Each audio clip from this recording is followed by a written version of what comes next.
Hello again, everyone. It's Mark here. I'm the founder of the Arts and Culture Network. And as I often say, this is the best bit of the job for me. This is where I get to introduce one of our full members to you. So, Adam, thank you so much for joining me today and being a good sport for doing this. No worries. I'm looking forward to it. Actually, I think it's possibly going to be the highlight of my week. So yes, Well, that would be great. I should point out to our viewers and listeners that Adam has no idea what's coming, which is hilarious. It makes it much more fun. But before we launch into that, Adam, thank you so much for being one of our full members. As we were discussing earlier, the Arts and Culture Network is decidedly independent, and to remain so, we don't have any shareholders, advertisers, grant-making bodies, or shareholders deciding what we should be doing.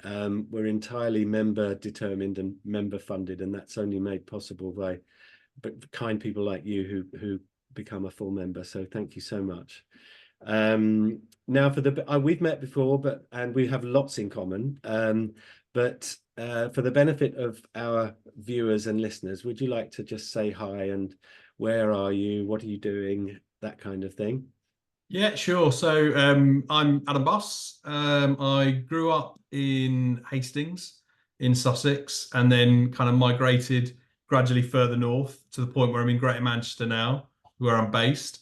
I'm an arts and creative industries consultant, and the joy of that is that I get to work with so many different organisations and locations throughout the UK, which helped me to kind of live to my mantra, which is that talent is everywhere, but opportunity is not.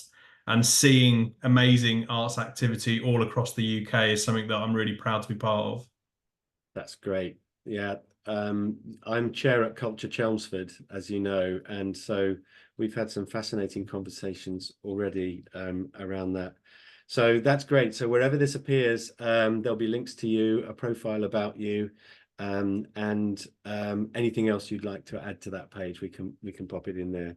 So excellent. Now, to break the ice even further, I'd like to play a little game with you. I'm going to create your fantasy cultural year from the answers to 10 easy questions. Brilliant. Um, Now, to start that, I need to know what's your favorite building Wow. anywhere in the world.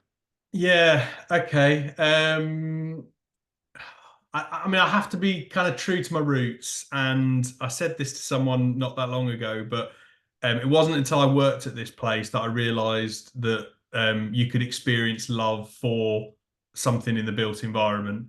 And that place for me was Quad in Derby, a place that I was lucky enough to become chief exec of, and it was a building that was built in 2008 and was described, I think, by various people in national media as being a bit like a spaceship landing in the middle of a town and no one quite knowing exactly what was going on inside. But what we were able to do during the time I was there was then hopefully convince people that it was, the opportunity to kind of use the arts to change people's lives for the better. So yeah, I've got to go with Quad because I was there when it was built and I walked around when it in a hard hat and it was part of my life for so long.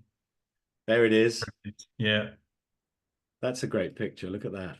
Yeah, it's beautiful. Yeah, it was when we had a digital projection from the outside, from the inside out, making the space come alive. Brilliant. And there it is. That's part of it. Yeah. Yeah, so cinemas, contemporary art gallery space, workshop space, cafe bar. Yeah, just a brilliant place. If you haven't been, please do check it out. Yeah, that's great. I love that. Okay. So that's where your fantasy year starts. Okay. I'd like you to assume that it's June, it's sunny and warm, and you're sitting at a pavement cafe within sight of the quad. Um, and to your right, and you're relaxing in the sunshine, but you've just been reading a book. Now, that book can be your favorite book. It could be a book that's been with you all your life. It could be a book that changed your life, or it could be a recent discovery. So what book is sitting next to you outside the quad? I think it's going to have to be. Am I allowed to go non-fiction? Yes. I'm a bit boring sometimes. I apologise for that. I'm going to go for Utopia for Realists by Rutger Bergman, um, which is a kind of a treatise or a discussion about what we mean by utopia, how we potentially, as a society, have kind of lost sight of that over the years, and how we can find a way of getting back to that. So, there's some fascinating statistics in there and analysis of the way that the world is currently operating, and the fact that, we now sadly live in a world where more people die from overeating than starvation. And the point being that the resources are there. And if we work together, we can make sure that everyone has equal access to those. But at the moment, we've got a huge disparity in the way that resources are used around the world. Yeah, I love that. So that's Utopia for Realists. Yeah. Excellent. I was challenged to come up with a title for a novel in a creative writing exercise. And it reminded me because my title was The Dream Grocer of Utopia. Oh, I like that. See, I'd buy that. I would definitely buy that book. I'll have to write it then, won't I? Yeah. I was trying to work out the plot because Yeah. this is where we digress, by the way. I like it. Yeah, the dream grocer, as in greengrocer, but it's Yeah. the dream grocer of Utopia is a character who can make people's dreams come true. And the decisions are made based on that person's worthiness. And so the dream grocer of Utopia has a little checklist of 5 things, and if somebody has ticked all of those things, which could be compassion, empathy, all the qualities that you would expect from somebody, find out what their dream is and then help them make it come true. And so I wanted to weave it a little bit like Love Actually, so that these lives intertwine as well. Yeah, it's a really nice concept, actually. It makes me think of, I mean, don't say too much about it, because if you need to write it, you don't want to give all the plot away, but it makes me think a little bit of the TV series The Good Place. I don't know if you saw that, Yes, yeah, where that's there's the that one whole in those 15-minute episodes. yeah, Yeah, that was great. Yeah, that's a good point, actually. It needs to be something along those lines, but this fictional mythical character who comes to life, and sort of pushes people in. It's a little bit sliding doors as well, so that when the dream grocer has to interact to make sure things are going in the right direction, then they come down and just give people a nudge to do what they need to do to make the recipient's dream come true. In that respect, it's a little bit like the Adjustment Bureau. yeah. Planning. Weirdly, actually, and this is, a bit abstract, but it didn't the immediate image that came into my head was Mr. Ben. That's aging me a bit there, the cartoon from the 70s and 80s.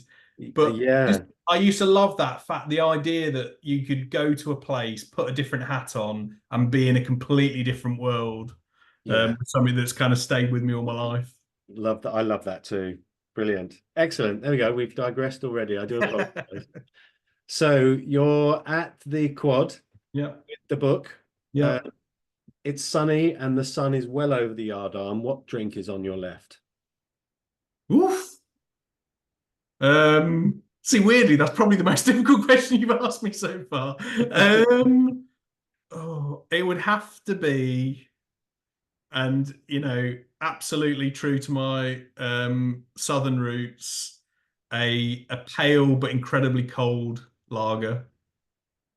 Right, nice. You can't really beat that.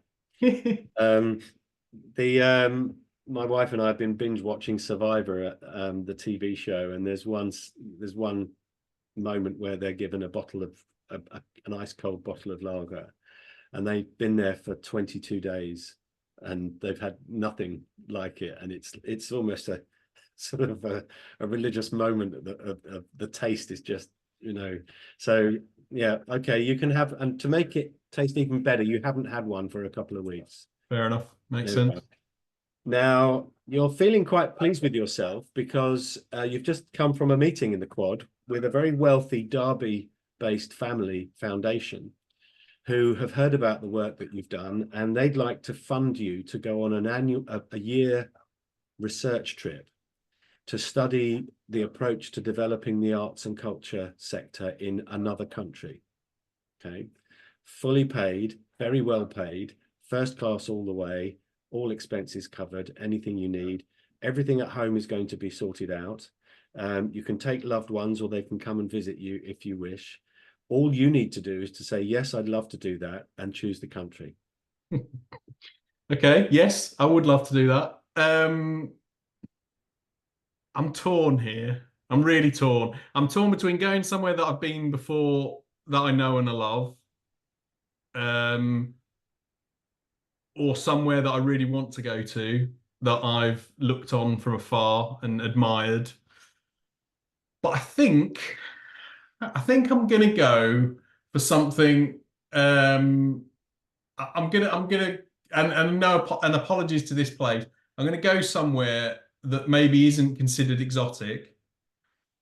Somewhere that maybe isn't considered the place that people would necessarily think of. I would hazard a guess, but somewhere where I've been to two locations in this country, and I'm really building this up on it. Two locations in this country, and just absolutely fallen in love with the people, the atmosphere, the attitude, and the fact that arts and culture felt not like this thing that was in any way other, or you had to have prior knowledge or experience of, but was just part of the fabric of the place. And that's Northern Ireland. Wow. Okay, that's a Um, first.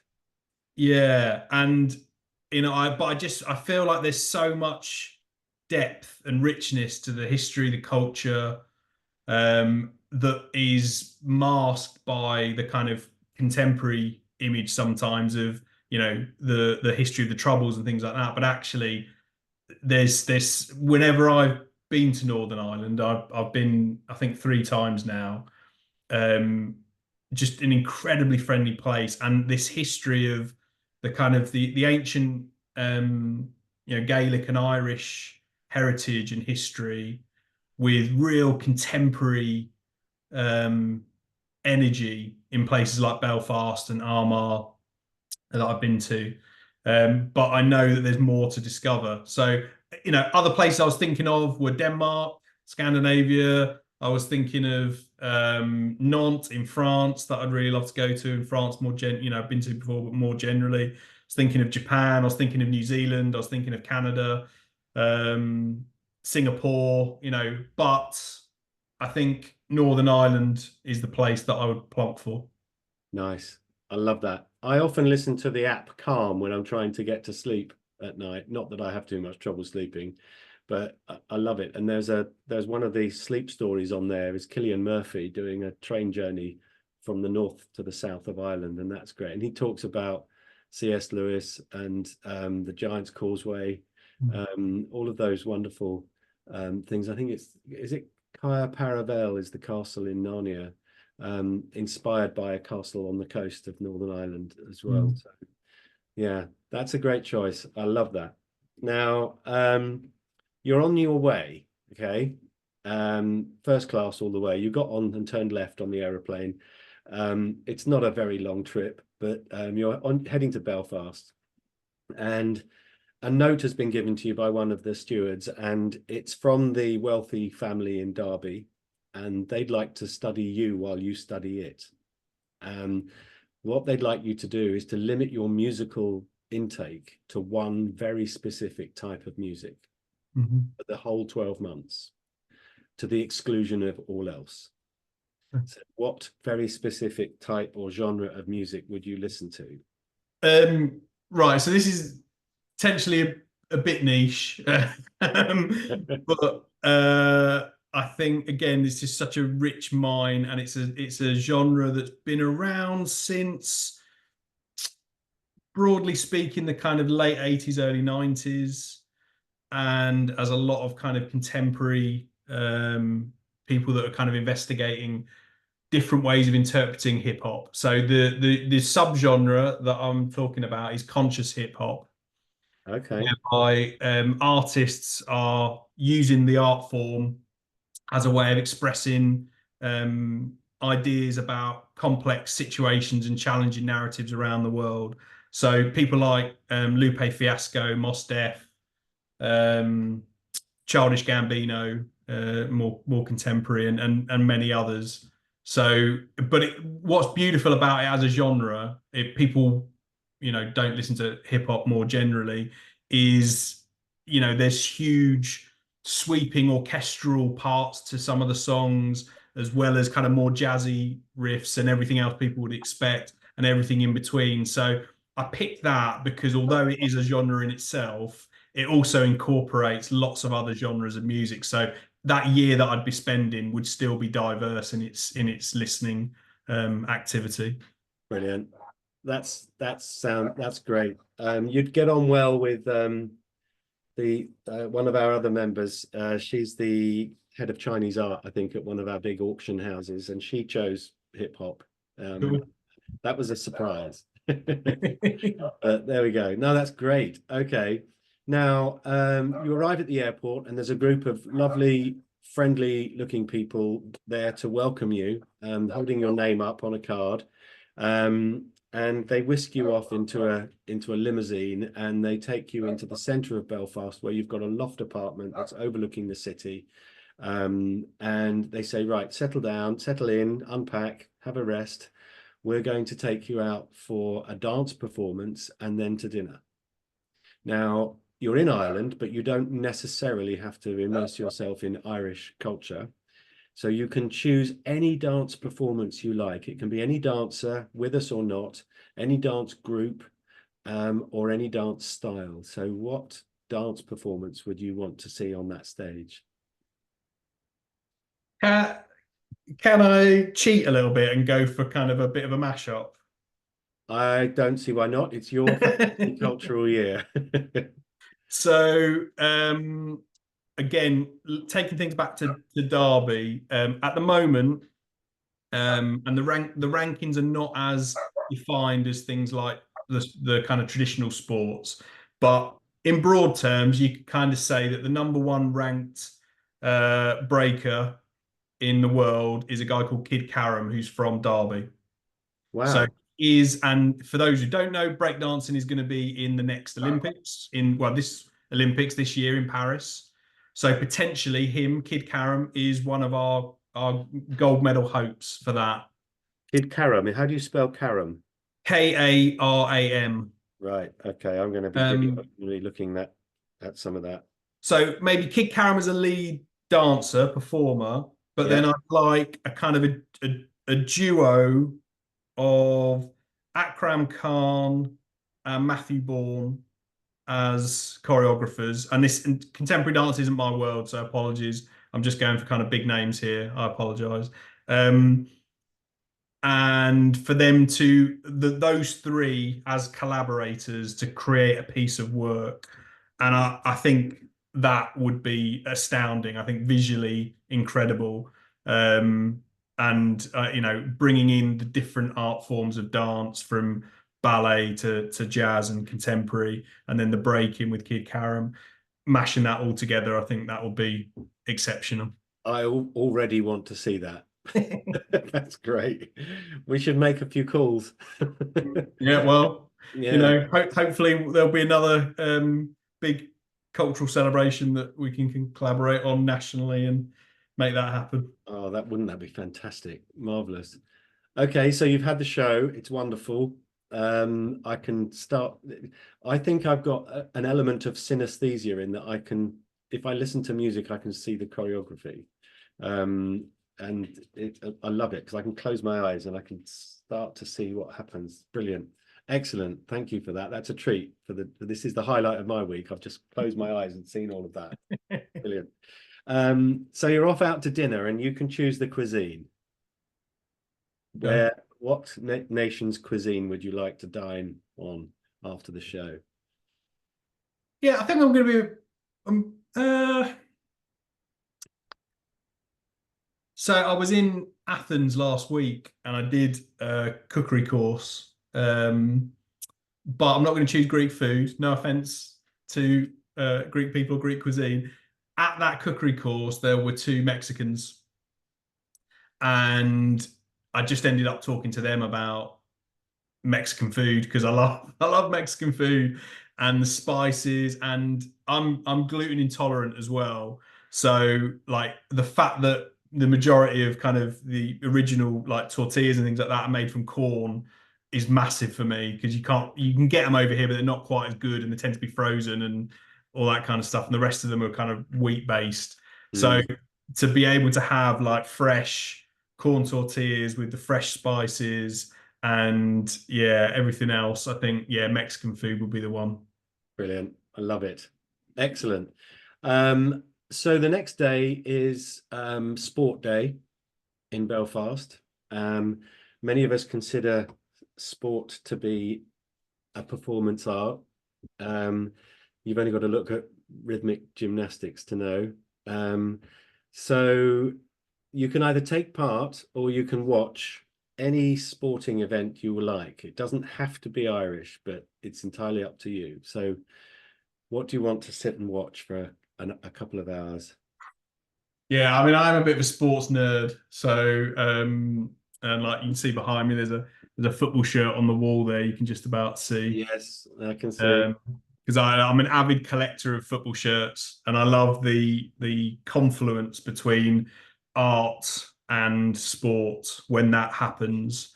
So there's a book about football that the Magnum Photography Agency did, which has got some incredible images of football. And whenever I'm having a conversation with because it in art in the arts world it's I think it's probably this is a bit of a generalization but I think it's fair to say there's quite a few people and I've met quite a few people who really are not engaged with sport for one reason or another, Mm, and that's like everything, we all have our own interests and tastes, so it's absolutely get that. But when they ask me about sport and why I love it, I tend to reference that book because it shows people finding ways to play football in odd locations. So, for example, there's a group of nuns in the Vatican that are playing football on a square in the full outfits, etc., and everything in between. So, I played football for a long time, and I also played cricket for a long time. So they're the two sports that I've mainly played. But I think you know, I think sport, the arts, and food that we've talked about here are three brilliant ways of starting to understand the place that you're in. So I think I'm going to have to go for something like Gaelic football or hurling, or actually, if I can get both, one of each, a game of each. So and sit next to someone that really gets it, and I can have a nerdy conversation about tactics and how things work and the training and the nutrition and all the boring stuff that no one actually really wants to talk about apart from me. That would be like a great 2 hours for me. that's great. You can have both. We're going to have a half of Gaelic football and a half of hurling. There we Brilliant. go. Excellent. Okay, now tomorrow, the next day is Visual Art Day. And for the purposes of our fantasy year, there is a new art gallery in Belfast, which is digital. And it's an immersive screen-based VR environment. And you can choose the visual artist whose work you're going to immerse yourself in, even to the point of donning some VR goggles and stepping into one of the pictures, okay, and walking around. Whose work would you like to step into? Wow. Okay. Um, yeah, so Quad that I mentioned I worked at for many years. We had a big contemporary art gallery space, so we were able to exhibit a lot of artists. Um, I mean, I really love contemporary photography, and it's a bit of a well, it's not get out. I mean, it's just for me that that mixture between the ability to kind of do the kind of straight out reportage stuff, the incredible um, photography that happens to highlight, major world events and things like that, and even nature photography and things like that are incredible. But also when you see artists that are able to change your perception of something which you think of in one way, but you can read the image in a different way because of the way they've lit it or the way they've shot it, how specific they've been about the shutter speed and all of the technical elements of it. And yeah, I'm going to be a bit sentimental here, I think, because a friend of mine who was the patron of the Format International Photography Festival, which is the UK's largest photography festival that happened at Quad and many other venues throughout Derby, was a guy called Brian Griffin, who died I think a couple of months ago now. It's time moves on quickly. But Brian was an incredible, he was often described as the world's leading surrealist photographer. And when you see his images, and he was also someone who did some really sort of incredible album covers in the 70s and 80s. Just a really beautiful human being who was as passionate about photography as he was about Speedway and about the Black Country where he grew up. Yeah, you can see some of the images there. He also took photographs of some incredible artists: David Bowie, Kate Bush. He took pictures on the Star Wars set. I think if you Google the Brian Griffin Star Wars, there's some incredible shots of the characters in. Oh, the only slight challenge is that so the top left image is them. Brian Griffin's also the name of the dog in Family Guy, so it doesn't. As I just discovered, yeah. But this is, and that those images of Han Solo, Chewbacca, etc. Are quite sort of, and that's a beautiful image that he took. Brian was often asked to take the photographs that weren't necessarily going to be the press shots that went out into national media, etc. But they were photographs that became things like books, and they became items that the artists themselves loved and owned. So Brian was someone who took photographs that artists loved, as well as us in terms of general public and people that haven't got that kind of that skill that he had. And just a really, really beautiful human being who always gave his time whenever he was in Derby. Whenever I met him, if there was a young person that wanted to learn about photography, Brian would always take time to talk to them. One of the most eclectic tastes in music that I've ever known. To give you an example, I was at an event that Brian was DJing at, and he played about 10 minutes just of train noises. And it was one of those brilliant moments where everyone just kind of stopped and looked around and was like really confused, and then just sort of honed in on it. And then he played some more melodic music after that. But that was the sort of person he was. He didn't see, like all great artists, he was able to see things in the world that we as mere mortals cannot, and bring it to life. Brilliant. That looks great. I'm going to study more of that photography. His books are amazing. If you get hold of any of his books, they're beautiful. Brilliant piece about he was commissioned to take photos of the St Pancras development, which again sounds, is it just pictures of girders and things like that? But some of the images are incredible that he took of the workers building the fabric of the space at the time. Brilliant. Excellent. Okay, so he's your visual artist, and you can immerse yourself in his work. You can step into those photographs and have a look around, go from every angle. Brilliant. Amazing. Now, the next day, to lighten the mood, where it's either a play or a musical at the theatre. You can have any play or any musical, or indeed any opera if you wish. You can have the original cast if you like. What would you choose to watch?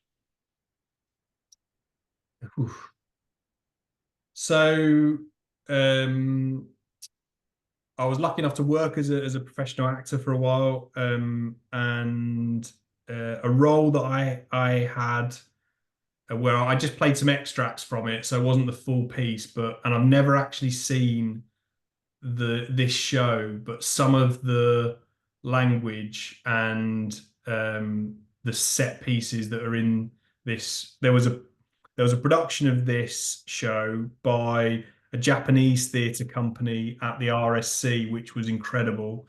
And the show is Titus Andronicus, Shakespeare's Titus Andronicus. And I really love it because everybody studies Shakespeare at school, and I was lucky enough to be into drama, so I was able to see it through that lens. But quite often, people are just kind of given a book and told to read it, and quite often that puts them off for life, actually, Mm. because it's not how it was supposed to be presented. And Titus That's Andronicus is quite one of the those. gory one, isn't it? It's the really gory one, yeah. So Yeah, it would never appear on a curriculum because it's really gory. There's some, at one point someone gets baked in a pie. yeah. There's all kinds of stuff going off in it, but it is incredibly rich, and some of the lines are an absolute gift for an actor. And I've never seen the whole show, so I would love to see that, and I'd love to see it done by a contemporary theatre company.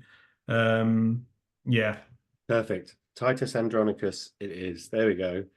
Now, the next day is film day, and your Belfast-based friends have said we can show you any film at the cinema. We'd like you to choose one that you know that might surprise us. Okay. I need right. How do I answer this? So I'm a massive film fan. I've got a degree in film, and it's been part of my life kind of forever. Um,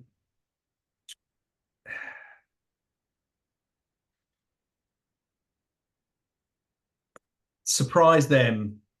Okay. Now, okay, I'm gonna pick a film that I don't actually know the name of, which is Ah, not helpful. So I might have to Google that well, actually while I we're can talking. Google as well. Okay, so there was it's a Ukrainian film made about a youth center for deaf children. Pretty sure it's Ukrainian. I'm doubting myself now. Is it The Tribe? It could well be. Yeah, let me just have a look just to remind myself. Film is set in a boarding school of deaf teenage students where a novice scholar is drawn into an institutional That's it. system of organized crime involving robbery and prostitution. Yeah, that's it. So it doesn't sound like a lot of fun. The reason it's brilliant was it was a film that I watched, and the brilliance of it wasn't revealed to me until a number of years later when I started to study British Sign Language. And our tutor for BSL, after a while, made us do the lessons without talking, with no noise. And this film is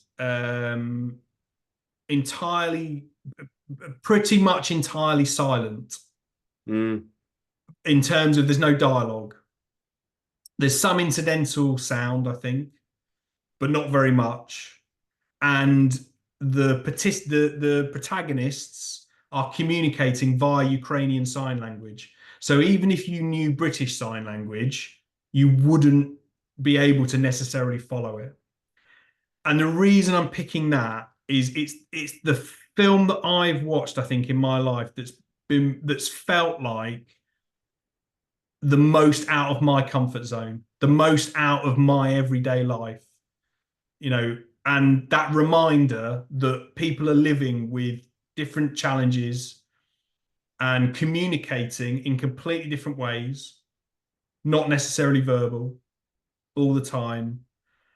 And it was I really liked the film when I first watched it, but when I then started studying BSL and understanding, the opportunity that we all have to try and learn, ways to communicate with people in different ways, you realize the challenges that people have, and when they're largely living in a hearing community and surrounded by people that are doing, as we're doing now, talking Mm. rather than communicating by sign language. And it was just, and I think that's where film can do things in a way that other mediums can't as well because of the immersive nature of it, Yeah. because you are locked in this dark room. And I'm talking about cinema here, not necessarily watching things at home with a group of other people, and you can have that collective audience experience, but you can also have a really personal, visceral experience about another person's life and Yeah. seeing another side of life that you wouldn't necessarily otherwise experience. Very good choice. I'm going to have a look at that. I think it's on BFI Player. That would Uh, make sense, yeah. yeah. Excellent. Great choice. I'm going to watch that, might track it down and find it. Great. Now, the next day in Belfast is Hero Day. Okay. There are Michelin star restaurants in Belfast, and we've booked one of them for a nice leisurely 2-hour lunch. It's in your name, and you can invite 3 other people, and they can be anyone you like, living or dead. Who would you want around that table for a leisurely lunch? Three people. 3 people, with us or no longer with us, Okay. anybody at all, and they will come. Okay, I know the first one, and I'm going to need to think about the other two. The first one is Claire Birchinger. Um, Now, not a famous name, not an artist. Claire was the and apologies, I am kind of moving into uh, less fun territory, but like a really important person and someone I Right. would really love to spend time talking to. Claire was the lead triage nurse in Ethiopia during the famine in the 80s, before things like Live Aid happened. And there was the famous interview with, I've forgotten his name now, the journalist. Uh, Oh, I know who you mean. Does Radio 4 now. yeah, He does the Moral Maze. Burke? that's right. Michael Burke? Michael Burke. Yeah, there was the interview with Michael Burke where, and I think she was interviewed as part of that, which opened people's eyes to the crisis that was going on and led to things like Live Aid, etc., happening and the big humanitarian push that came in. But I watched a speech that I think she gave when she was given an honorary degree at university, and she talked about the fact that her job prior to the big humanitarian aid coming in, I think she was working for Médecins Sans Frontières at the time, was to triage a huge line of people. And what that meant was, because they only had limited resources, and this goes back to my point about utopia for realists, she had to make a decision about who was going to get treatment that day and who wasn't. And she knew that the ones that weren't going to get the treatment were unlikely to survive. And she talks about this, and she did this for, I think, maybe more than a year, 2 years, things like that. And everybody knows what happened after humanitarian aid, and that was a really positive thing. But the fact that it always makes me recognize the fact that we know what we know, we don't know what we don't know. It's a really obvious thing to say. But there are things happening in the world, all over the world, in our own communities even, that can be improved on. And it takes brave people like her to do the hardest jobs at times in the hardest circumstances, and to keep doing it because she knows that she's able to help as many people as she possibly can, but also considering the challenge that doing that kind of job would have on a human Mm. being, and the strength that someone like that has, I think, is just incredible. So she's one. Okay.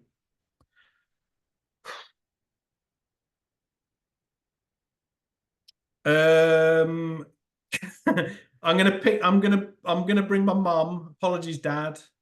But I'm gonna bring my mum because my mum, when I was growing up, basically was working part-time, 3 kids. We grew up on a council estate. She worked all kinds of jobs, cleaning hospitals. Um, she was a dinner lady at my school for a bit, I remember, and lots of other things. and was able, and I know now what it's like living and, you know, paying my own bills and all that kind of stuff. And looking at the life that we were able to have with the limited resources that we had at the time. And my mum did this brilliant thing, she still does now, where she keeps a list of every single thing that she spends. And she had this when we were kids. So, like, if we had 10 penny sweets or whatever, she'd write that down in a book and keep a ledger of it. And I think that level of detail and, for want of a better word, administration of a family is the reason I'm sat here talking to you, basically, because she and, you know, her and my dad gave me the opportunities to do more than they ever had the opportunities to do, and to go to places that they never had the opportunity to go to. So I'd like my mum to be at this. And then I feel like we need someone who's going to provide entertainment in the broadest sense of the word. And someone who's got a lot of anecdotes, because you need that at times, and someone who's going to surprise you. And I'm going to go for Bob Mortimer, I think, Nice. because I think he'd get on. He gets. I just feel like he's the sort of person that gets on with everyone, Yeah. you Have you know. So watched his, that's helpful. have you watched his fishing trips with Yeah, love it. Yeah, oh great. incredibly relaxing TV. That, Yeah. you know, his anecdotes on Would I Lie to You, the panel show? Mm. Yep. Uh, you know, about him doing his own dentistry and things like that. He just incredible stories. If it was someone else, you'd think they're lying. But actually, when he says these things, you think, yeah, no, that probably was actually what happened. So I think, There is something charmingly childlike about his whole yeah, persona and his delivery, isn't there? That you just immediately warm to. And he plays on that kind of victim vulnerability, even in that TV show. With he's always the butt of mm. it, isn't he? Brilliant, great choice. That's a wonderful lunch. Thank you, Adam. I can see that going really well. Now you're approaching the end of your induction, and then you can go on for another year. But you've got a day off now. I imagine you're a busy man, so there are some days, they're pretty rare, when from the moment you wake up in the morning to the moment you put your head back on the pillow, you know the day is entirely your own. Okay. No work commitments, no family commitments, all the personal admin is up to date. You're in Belfast, you can go anywhere, you can have a helicopter guide, whatever you'd like, but for the whole day you can I used to do West End show. I used to play in West End shows, so I know what it's like to wake up and think, the day is not my own. I've got to get on the train to go to, you know, those, but one of those lovely days where you can fill it with whatever you like to do. What would you want to be doing in Belfast on your free day off? I think I'd go out of Belfast and into the countryside, and I think I'd do a walking tour with.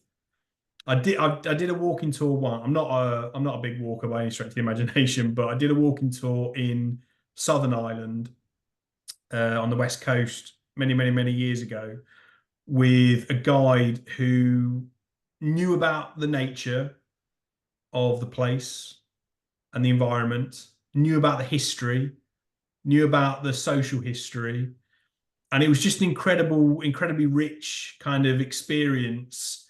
But at the same time, you know, it was one of those, the best kind of learning experience where you don't realize you're learning and you're enjoying it so much, but it doesn't feel like a chore.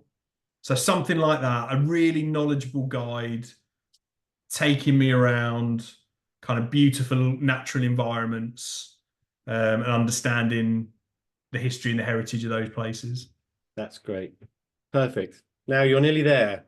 You're back on the plane at the end of this fantasy cultural year, and there's a note for you on the plane. This requirement to limit your musical. What was your genre again? I didn't make a note. Conscious hip hop. Conscious hip hop. There it is. Yeah. They're lifting the limitation on that now, and you can listen to whatever you like. What's the first piece of music outside that genre that you'd want to listen to that you hadn't heard for a year?